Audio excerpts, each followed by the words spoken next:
Welcome to the AEN Stories channel. I'm Caleb, 39, a second-generation boat builder on the south shore of Massachusetts, where late fall tastes like salt and cold iron. I work out of a low, drafty shop behind our cape with the cedar shake siding, block and tackle hanging like old bones, planes and chisels oiled and wrapped in canvas, a pot of coffee that always goes half burnt by noon. Boats are honest. If a plank won't take a bend, it tells you. If a seam is gapped, the ocean will find it. Marriages should work like that too. I used to think, you listen for the creak, you fix the joint, you go back out. My wife, Rowan, is a physical therapist at a sports clinic in Quincy. She's the kind of person strangers tell their stories to in grocery line soft voice, quick smile, dark hair in a looped bun that never quite stays put. When she talks shop at nitro tater cuff tears, it bands. The way the human body compensates for pain, I heard devotion in it. She called patients by their first names, remembered their kids' soccer tournaments, baked them banana bread in foil. It never occurred to me those same details could be camouflage. We'd been together 11 years, married 8. We met because I dropped a plank wrong and split my left thumb open like a soft shell clam. She was the stranger in urgent care who noticed I was white as a sail and about to slide off the chair. "Breathe," she said. "Steady as a keel." I listened. We got chowder after they stitched me up. 2 months later, she helped me roll a finished skiff down the shop driveway at dumb breath fogging, hands numb, laughing when the stern slid sideways into a puddle and soaked her boots. She kissed me before we launched her, quick and certain. I still have the photo, blue hull, pale sky, Rowan's hair escaping the beanie in stubborn curls. We built a small life that fit Sunday, French toast, midweek grocery runs, shared silence that wasn't heavy. She planted herbs along the back steps and swore at the raccoons like they understood English. I installed a wood stove that smoked the first month until I learned the pull. We took the skiff out whenever the tide and our schedules agreed. It'd steer shed trail fingers in the water and narrate clouds like they were old movies. It wasn't fireworks. It was a steady lantern. The first tremor came in March, a nothing thing you'd miss if you didn't know the sound of your own house settling. Rowan put her phone face down at dinner. We'd never had a rule about phones. We didn't need one. But she did it twice, then 3 times. Then every night like the phone might spook if it saw us. I told myself it was clinic stuff appointments. A new software that pinged all the time. Some shift in policy that made the work itch. I didn't ask. I sanded a shear plank by hand and told myself to mind my own grain. A week later, she said she'd picked up an early class at the community center on Tuesdays, a group PT thing for weekend warriors who'd hurt themselves trying to be 22 again. Stretch, sweat, complain, she said, smiling. It's basically church. She asked if I could do dinner those nights. Easy. I made pasta and left the light on. Then small facts stopped fitting. Her sneakers were dusted grey instead of the salt and gym floor rubber she always tracked home. Her hoodie smelled like something peppery and expensive, not our detergent or the clinic's lemony nothing. Twice she came in humming a theme I didn't know, low and careless, and when I asked what it was she said, "Oh, from a playlist one of the guys put on." One of the guys, not a name. The way she said it scuffed something in me I didn't have words for. You don't pry at first when you're a person who believes in wood and patience. You don't rip the plank to check if the rib below is cracked. You tap, you listen, you tell yourself if there's a problem, you'll hear it clean. And if you don't, it's because there isn't one. By April, the shop was full to lap straight dories in line. A repair I shouldn't have taken because the transom rot was worse than I'd guessed.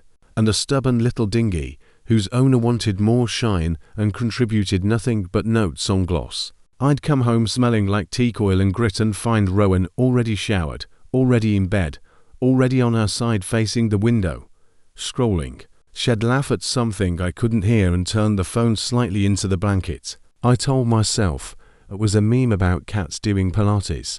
I told myself a lot of things. The day the hairline turned into a crack, she came home late with half a dozen excuses in her hands. Clinic ran over. Traffic on 3A. stopped to drop soup to a patient who lives alone and can't lift a pot. She kissed me twice, soft, then said she had to jump on charting and wouldn't be long. I nodded. I was at the sink, elbow deep in a mess of parsley. It decided to soak, because my mother always did. She set her tote on the table and went to change. Her phone buzzed in the pocket and lit the canvas like summer lightning. I didn't look. I told myself I wouldn't. But the message preview didn't ask my permission. You made my Tuesday. Same time next week. No name. No clinic number. Just a number I didn't recognize and a line that wasn't about stretching hamstrings. I rinsed the parsley so long the water went tepid. When she came back in sweats and a fresh bun, I'd already decided not to be the man who ambushes. We ate. She said the soup patient cried and hugged her so hard she inhaled a bobby pin. I laughed. The sound felt wrong in my mouth. When she reached for her tote, the phone had stopped buzzing. Whatever parade was marching had moved on down the street without instruments. Want tea? She asked. Or make it, I said, because I needed the bend of my body to hide the shake in my hands. I didn't ask that night. I lay next to her and listened to the house breathe and told myself there's an ocean between suspicion and proof, and only one of those can drown you without touching you. Proof came stupidly, which I suppose is the most honest way. The next Tuesday, a nor'easter grazed us, just enough weather to bother the goals and make the shop door slam twice. Rowan texted at 5 starting late. Don't wait up for dinner. At 7, the wind dropped. At 8:15, I drove toward the community centre because something in me wanted to see lights on, wanted the comfort of minivans and old jazz, and a whiteboard with stick figures demonstrating lunges. The lot was empty. The doors were dark. There was a hand-lettered sign inside the glass about a bake sale Saturday only. I parked on the far side of the square and waited for my anger to pick a shape. It didn't. It sat, heavy and unspecific, like rain that can't make up its mind. At 9:05, I saw Rowan's Subaru glide past the corner where the pizza place leaves their trash, slow like she was reading the faces in all the windows. She didn't see me. I let her get 3 blocks ahead and followed at a distance you only learn by driving the bay at night with no lights. She pulled into the back lot of a new craft brewery there, kind with Edison bulbs in sleeves of wire and a menu built by someone with holy feelings about common. I watched her park crooked, watched her check her phone, watched her check the rear view like a character in a show who knows the credits are close. She ran her hand over her hair, breathed out, and went in. I didn't follow. I sat with the engine off and all the stupid pieces clicking into a picture. The peppery scent, the gym music that wasn't, the dark Tuesdays with no cards and plenty of words. I looked at my hands, at the small crescent scar on my left thumb. Rowan to trace when we fell asleep. We do a strange thing when the truth is finally the only thing in the room. We look for an exit anyway. I sat there trying to find a door. There wasn't one. At 10:20, she came out laughing with a man I recognized without knowing, tall, sudden grin, that athlete's looseness in his shoulders. He held the door for her, and then her elbow like it belonged to the occasion. She touched his forearm when she said goodbye. Not a long touch. Enough. I swear this is what I felt. Not rage first. Order. Like the moment you realize the rib isn't going to meet the Kelson, no matter how you clamp it, and you need another piece. You're not mad at the wood. You don't have time. You see what is. You go get the right rib. I drove home by the long road. The house smelled like the morning's coffee and cold ash. I sat at the table where all the good dinners happened and put my keys on the wood and waited for my own heartbeat to believe me. She came in quiet, shoes off in the mudroom, someone's daughter. She kissed my hair as she passed and murmured, "You're up," like it was a sweet surprise. How was class? I asked, voice clean. She took too long to answer half a second. But I've come to believe the truth has a rhythm and lies always drag one beat behind. Busy, she said. People are getting back to racquetball like the 80s are calling. She laughed lightly. You eat, yeah. In beat, she said, and drifted to bed. I didn't sleep. There's a wheel that starts turning the first time you watch the person you love choose something you don't get to be part of. You think it will slow. It doesn't. Morning comes and you're the same man, but not from the same life. The next day, I didn't ask for names. I didn't ask for reasons. I asked for her phone. Why? She said, hand hovering near it on the counter, the way a kid hovers near a cookie jar. Because I'm scared, I said, which was the smallest word that fit the size of the feeling. Her mouth tightened, the way it does when she's about to tell a patient to stop Googling their diagnosis at 2 in the morning. CALEB, I followed you last night, I said, because sometimes you have to yank a board clean instead of trying to ease it out with finesse. There wasn't a class. There was a bar. There was a man. She sat. It looked like her legs went first, and the rest of her scrambled to keep up. Her eyes went bright at the edges, in the way that means a person intends not to cry until they can do it alone and properly. She put the phone on the table and slid it toward me with 2 fingers. You don't need to look, she said softly. It's exactly what you think. That was the last moment I could become a version of myself I wouldn't forgive raging, breaking, calling names that stick like pitch. Instead, I picked up the phone and set it back on the table and said, say his name. She closed her eyes, breathed once, twice, like she was counting reps. Eli, she said. He came into the clinic in January. Torn Achilles. Hayes, a track coach at the high school. It was flirting for a while. Then it wasn't. How long? I asked. She looked at the wood grain, if she could walk into it and hide. I don't know when it became what it is. 8 weeks. 10.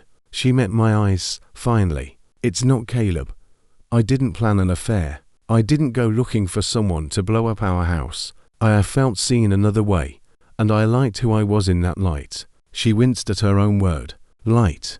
There's a kind of pain that feels very clean. It doesn't flood you. It organizes you. I nodded. I asked the questions a person has to ask to be able to live with the person in the mirror. Did you sleep with him? Where did you use protection? Is there anyone else? She answered, yes, once. At his apartment, because his roommate was out of town. Yes, no. I wanted to believe everything she said, because the alternative is the ocean. I believed enough to stand. I can't fix what I didn't break, I said. It surprised me, that sentence, sitting there on my tongue like I'd been making it 4 weeks. And I won't carry what you chose. Something in her crumpled and straightened and crumpled again. I'm sorry, she whispered. And I believe that too.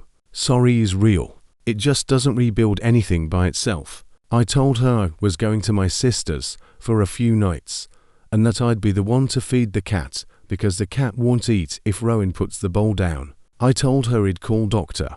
Patel, a therapist we'd seen 2 years ago, when work schedules had us passing like ships. I told her if she was still in contact with Eli by the time I came back.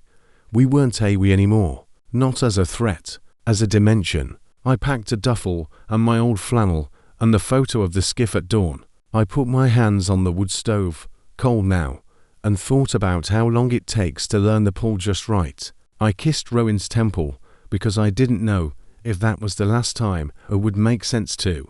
I drove away. My sister, Nora, lives 20 minutes inland with 2 chaotic twins, a lab that believes in democracy, and a husband who laughs like a porch swing.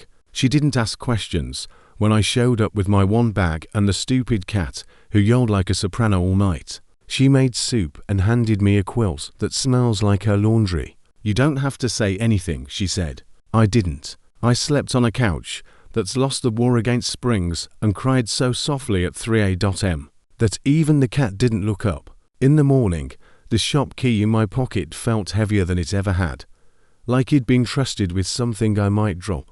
I went in anyway. I planed the edge of a plank so fine it curled like ribbon and thought, over and over, of Rowan saying she liked who she was in that other light. I thought about my own light.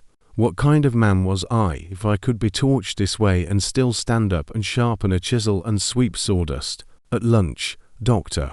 Patel called me back and didn't use any of the soft words. If you want to try to rebuild, you need full no contact with the third person, transparency that doesn't have end dates, and grief work for both of you, she said. If you don't, you need boundaries that keep you safe and a plan that doesn't punish either of you for breathing. I took notes with carpenter's pencil on the back of an invoice. They looked like measurements for a hole he'd never built. That night, Rowan texted, "I told him it's over. He'll show you everything. He'll do whatever you ask. I don't want to lose us." I read it 4 times and felt nothing I trusted. Want is a word that can point both directions. The next day, I went home to talk. I walked into a kitchen where the herbs along the steps had gone winter-tired, and the wood stove finally had a proper pull, and the cat pretended not to care. Rowan was at the table with a notebook open and a pen lined up like she was about to sit an exam. She'd made tea. She'd made a list. She always makes lists when the ground moves. "I texted him in front of my supervisor today," she said, voice steady enough I recognized the clinic version of her the one patients lean toward. "I told him no contact, no exceptions. I blocked him. Here are the screenshots. Here are my passwords. I want us." I sat. I read. I breathed. The urge to soften the edges, because she was being brave, was strong enough to tip a man. "But you've learned something already. You can be kind and still require the joint to fit." "I'm not deciding today," I said. "Well, try therapy. Well, try guardrails.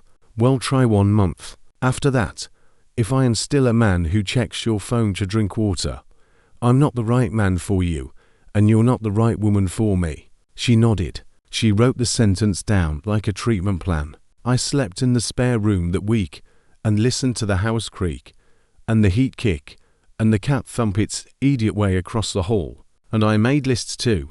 Things I need, things I won't do, things I can forgive, things that will always tear skin. I didn't tell anyone but Nora. I went to work and didn't drink because I didn't want to hand a match to a room full of shavings. On Thursday, I took the skiff out alone at high slack. The harbour was a dull sheet, the kind of grey that shows you every scratch you've put on your own hull. I rowed until the burn in my shoulders was louder than the noise in my head. I anchored and ate a peanut butter sandwich the way a kid does, without slicing it, without ceremony. I thought about staying out until the cold got dumb and my hands couldn't grip the oars. I thought about drifting past the breakwater and not turning back.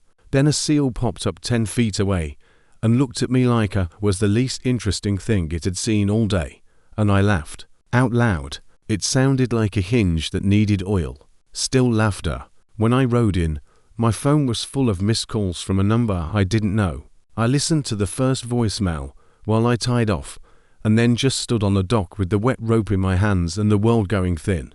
It was Elis X, apparently someone who didn't owe me a single thing, telling me she'd found a second phone in his gym bag, and that the timeline Rowan gave me didn't fit the one in her hands. "I'm not trying to blow up your life," she said, voice raw and furious. "I just think you deserve the whole picture." The voicemail from Elis X sat in my pocket like a live wire. I didn't delete it. I didn't call back. I let it buzz in the dark while I coiled ropes and washed salt off the oars, my hands moving like they had any business acting normal. When I got home, Rowan was at the table again, notebook open, pen balanced across the top, a pot of chamomile between us like we were back in college cramming for exams. She looked up with that tired half-smile that used to mean "I've been waiting for you." Now it meant "I'm afraid of what you'll say next." "I went rowing," I said. "Good," she answered. "Too fast." I sat. I didn't touch the tea. "Elis X called me," I said. Quiet, but flat enough the words didn't wobble. The pen slipped from her fingers and hit the table with a snap. She didn't ask what did she say. She asked, "What do you believe?" And that, right there, was the rot at the keel, because the truth should have been her job to lay out, not mine to hunt down. "I believe," I said slowly, "that you and I don't agree on how long this has been going on." She closed her eyes and nodded once, like a diver bracing for cold water. "It started earlier," she whispered. "Before March." She stopped. Her throat worked. "It started in February, right after he was cleared to walk without the boot. He asked if I wanted to grab coffee. I said yes." She pushed the words out like stones, one at a time. February meant while we were still planning my parents' anniversary dinner, while she was helping me paint the dory hole pale green, while we were still laughing at the cat batting at the brush. February meant almost half a year of Tuesdays that weren't really classes, Texts that weren't about sore muscles, and lies told with the same mouth that kissed me goodnight. I stood because my body didn't know how to stay still. My hand landed on the back of the chair it built from white oak. The one she always said felt like sitting inside a tree. The grain under my palm was smooth from years of her touch. Suddenly I hated it. I wanted to stop, Rowan said, her voice quick, desperate. I told him I was married. I told him I wasn't looking for this, but I also didn't walk away. And once I crossed that line, I kept telling myself it wasn't as bad as it was, that it was just attention, or validation, or God. Caleb, I don't even know what excuses I fed myself. She was crying now, both hands pressed flat against the notebook like she was trying to keep the pages from flying away. It wasn't love, I swear. It was. Don't, I cut in. Don't tell me what it wasn't. Tell me what it was. She looked up, grey eyes raw. It was selfish. It was me liking being wanted in a way I didn't ask you for. It was easy. It was stupid. It was a thing I should have killed the second it breathed. Her voice cracked, and I didn't. There it was. Proof in her own mouth. Not some text on a screen. Not a stranger's voicemail. Not a guess. Truth. Ugly and bare. I thought it might help. It didn't. It just made the air thick, like sawdust clogging a filter, until you can't breathe. We went to Dr. Patel 2 days later. Rowan drove. I stared out at the cranberry bogs turning red with late harvest. Therapy rooms smelled the same, everywhere fabric cleaner. An old carpet, and this one was no exception. Dr. Patel sat with her legal pad, head tilted just so, the way she had tilted it 2 years back, when Rowan complained I worked too many late nights. This time it was Rowan who broke first, spilling everything in a rush. February coffee, March texts, April eyes, May touch, June bed. She left nothing out. I sat there like a man being handed back his own blueprint with holes burned through the joints. When she was done, Dr. Patel asked me what I wanted, not what Rowan wanted, not what the marriage needed, what I, Caleb, wanted. The question landed harder than all the rest, because 4 months I'd been bracing beams, patching cracks, sanding over splits, and I hadn't stopped to ask if the frame was even worth saving. I want my life back, I said finally. My voice sounded strange in that room, the one where I trusted my wife and knew what my Tuesdays meant. And can you imagine that life with her again? Patel asked, not unkind. I stared at Rowan, hair pulled tight, eyes swollen, hands knotted in her lap like rope. She looked smaller than I remembered, and I realized I couldn't imagine anything. Not yet. The film had burned right through. The reel was empty. That night, back at the Cape, Rowan made soup and tried to hand me a bowl. I told her I wasn't hungry. She put it back on the stove without a word. We sat in the same room and lived in different houses. Later, while she showered, I found myself in the shop. I ran my hand along the half-finished dory, the one I'd been building for a client who wanted it ready by Thanksgiving. The ribs were fair, the seams tight, the lines good. A solid little craft. But I couldn't stop staring at one faint discoloration in the stern plank, a streak where the grain didn't match. You wouldn't see it once she was painted, but I'd always know. I leaned against the hull and asked myself if that was us now, sound enough to float, but forever carrying a scar only I could see. By late summer, suspicion had ceased to be a vague unease. It had become a rhythm in the house, like a low hum behind the walls, something you could ignore during the day, but that screamed at you in the quiet of night. The changes were subtle at first, so subtle that if I hadn't been her husband for more than a decade, I might have dismissed them as nothing. Rowan's laughter shifted in tone, no longer soft and playful, but clipped, like she was holding something back. She wore new perfumes, notes of sandalwood, musk, and bergamot scents he'd never seen on her dresser before. She started dressing differently, choosing blouses that hugged her figure more than usual, silver hoops that glinted in the light when she tilted her head. One night, I came home from a long day restoring crown molding in a 19th century home. My clothes smelled of plaster dust, my hands raw from sanding. I walked into our kitchen and saw her leaning against the counter, phone in hand. The glow lit her face in a way that made her seem almost like a stranger smiling down at the screen, eyes flicking fast as if her fingers couldn't type quickly enough. When she noticed me, she jumped slightly and tucked the phone away. "Just Clara," she said, forcing a casual shrug. "She's having a hard week." But something in her voice was wrong. Not the words can be rehearsed. It was the space between them, the pause that felt too practiced, like she'd said it a dozen times in her head before speaking. That night, she stayed up late at her laptop, supposedly working on reports for her office. I lay in bed staring at the ceiling fan, its blades cutting through the silence with lazy whirs. My gut twisted. A few days later, I noticed something that broke me more than I like to admit. She started humming songs I didn't recognize. Rowan used to sing absent-mindedly in the kitchen, tunes from our early years Fleetwood Mac, Tracy Chapman, sometimes old Irish folk songs her mother had loved. But now, she hummed indie tracks, unfamiliar lyrics spilling softly under her breath. It felt like she was living in a world I couldn't enter, one with its own soundtrack that no longer included me. The breaking point came one Thursday. I'd left work early after finishing a big order for a client, excited to surprise her with takeout from her favorite Thai place. But when I pulled into our driveway, her car wasn't there. Inside, the kitchen was warm, the oven light still glowing, and on the counter sat a single wine glass, half drunk, lipstick smudged on the rim. No second glass. I waited. I sat at the dining table, the paper bag of food growing cold. The minutes crawled into hours, the sound of the old grandfather clock in the hallway filling the silence. By the time she came home well past 11, my chest felt hollow. She breezed in, hair damp, cheeks flushed, wearing that red scarf she only ever wore when she wanted to feel bold. "Clara and I went out," she said quickly, tossing her purse on the chair. But I already knew. Clara had texted me earlier that day, asking if I could build her a bookshelf. Clara was at home in another town. She wasn't with Rowan.